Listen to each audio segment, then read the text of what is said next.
It's a busy weekend out in the 806 for Texas Tech football as multiple key portal targets are set to officially visit the 806.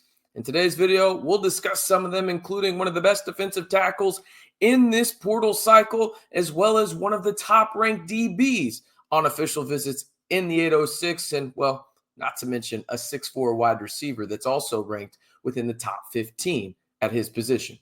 Hey, how's it going, everybody? It's RC Maxfield here for the Back to 12 podcast, and all I'm going to ask you to do is simply like the video and hit that subscribe button if you want 100% free Texas Tech content all year long, whether it's on the gridiron or the hardwood, in the portal, on the recruiting trail, or any news in between. We've got you covered right here with the most interactive Texas Tech community and, well, the largest Texas Tech community on YouTube right here in the Back to 12 podcast channel. All right, let's jump right into this, and we will start with the said wide receiver, Reggie Virgil. Miami of Ohio wide receiver, stands 6'4", 190 pounds, is already on campus by the time you are hearing this on Friday, December 13th. In 2024, he had 41 catches, 816 yards, and 9 TDs for the Red Hawks. He ranked top 10 nationally in yards per catch, just under 20 yards per catch, 19.9 to be exact. He is a big play threat on the outside,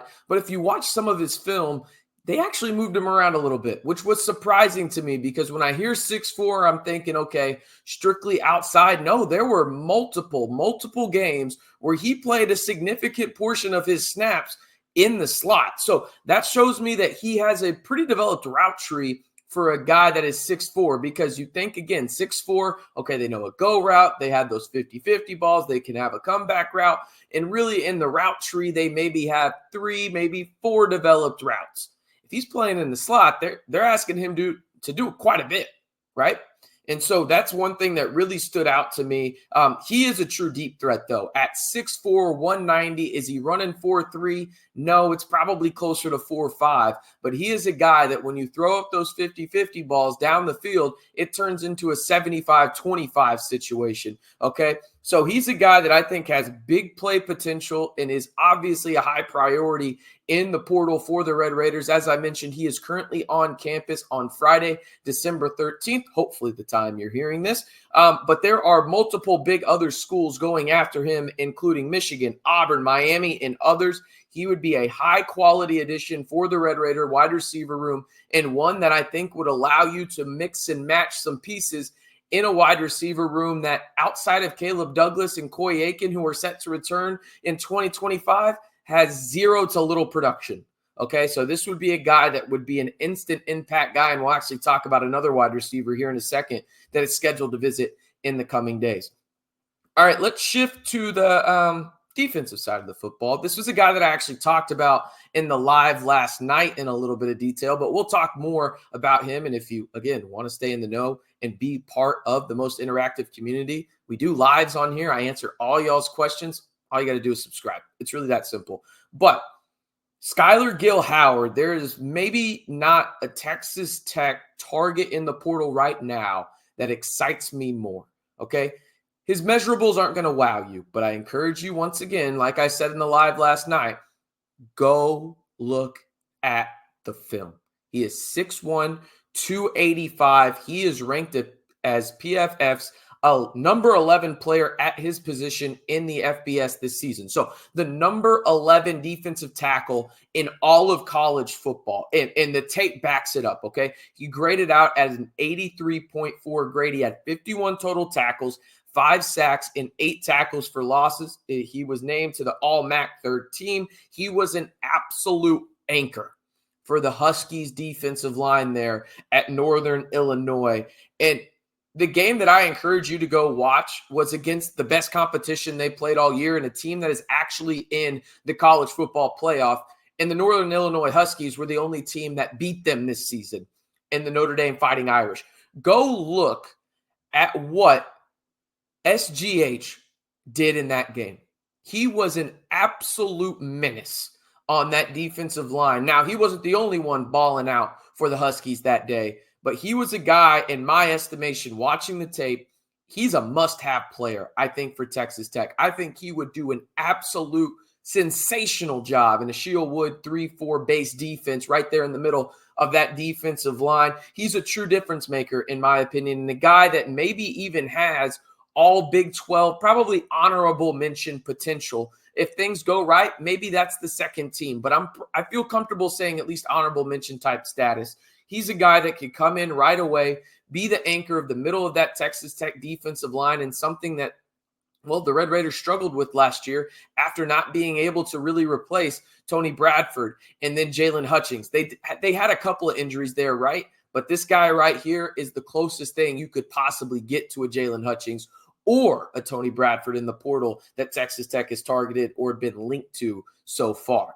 All right, back to the offensive side of the football, and you notice we'll go back and forth here a little bit.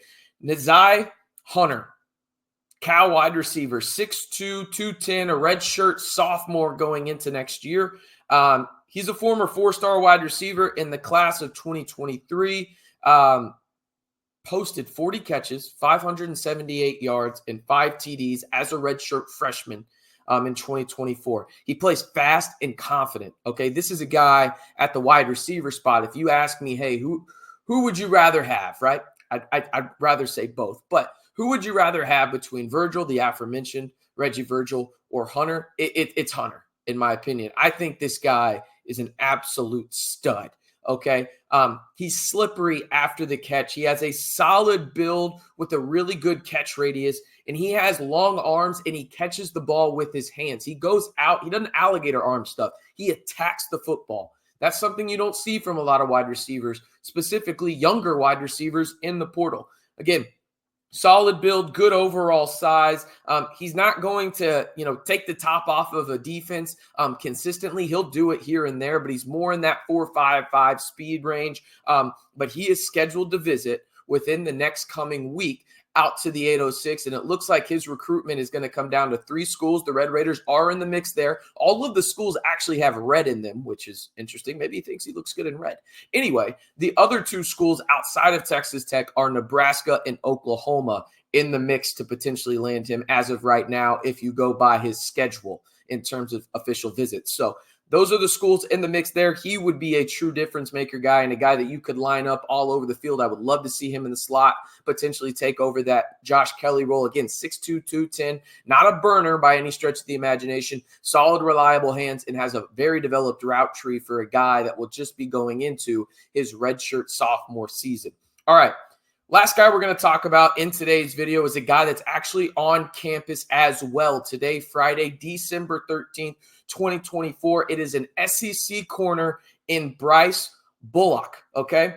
He's 6'1", 190, had 48 total tackles last season at Mississippi State, 1 interception, 1 forced fumble, and 7 pass breakups. He is a longer corner, again, 6'1", probably has a wingspan closer to 6'3", 6'4". He pops on tape, people. He pops. Mississippi State was, how do I say this respectfully? I don't know if there is a way to say it, so I'm just going to say they were booty cheeks on every aspect of the field, okay? Offense, defense, but he was a bright spot, was PB, okay? He was a guy that when you look at him, he is a longer corner that is not afraid to be on an island, and a guy that I think fits perfectly opposite of Mo Horn if he were to commit to the Scarlet and Black. Now, that's not going to be easy because he's one of the most highly coveted corners in the portal right now. As of right now, I'm not even going to name all the schools, but just some of the higher names that are going after him in terms of Ole Miss, Kentucky, Colorado, Michigan State. He's already gone up to East Lansing and visited the Spartans there and Coach Smith. But again, he is currently out in the 806 on Friday, December 13th, and he ranks as a top 5 corner in this portal class and top 25 overall player in this portal class, according to On3. He's an immediate impact corner. He is a guy that, as I mentioned, would be perfect opposite of Mo Horn. Maybe you go the Deontay Balfour combination with him and then Bullock in the portal. I would love that. You need veteran guys that have played at a high level. You already got Balfour there who committed earlier in the week. If you can get a PB there in terms of getting him to commit to the Scarlet and Black while he is out in the 806, I think it would be a phenomenal addition to the Red Raider secondary. Again, quite a few great names in terms of Texas Tech being linked. I know some people are upset that they're going after mid-major guys. Well, there's a lot of diamonds out there, and this is just how it works in today's process, where there are a lot of Power 4 level players playing in the mid-major level because there's just so much fluidity, and they want to play right away, and then they make the jump back up. You see that with a Hunter Zambrano, who kind of fell through the cracks, right? Really only had one high school season, and now he's an NFL draftable offensive lineman who committed to the Red Raiders, right? You've got the North Dakota State safety who's 6'4", 220, had 8 INTs in 2023. Both of them are coming off of injuries. I get it, but those are P4 level players, and Texas Tech landed them early on. And I think everybody on this list is a P4 player as well. Obviously, Hunter and Bullock are obviously from the P4 levels, Cal and Mississippi State respectively. But those are the names to monitor right now, and there's several other names. But those are the names that stand out to me personally that are either going to be on campus today, again, December 13th, 2024, or in the relative future that I think Texas Tech, if they landed them, would be very happy and would be impact players from the jump for the Red Raiders in 2025. All right, that's going to do it for today's video. One more reminder, be sure to like the video and hit that subscribe button for 100% free Texas Tech content all year long. Whether you want to know what's going on the gridiron or the hardwood for Texas Tech men's basketball, we've got you covered from the portal, recruiting trail, and everything in between. Join the largest group of Texas Tech fans on YouTube today by simply liking the video and hitting that subscribe button to join the Back to 12 squad.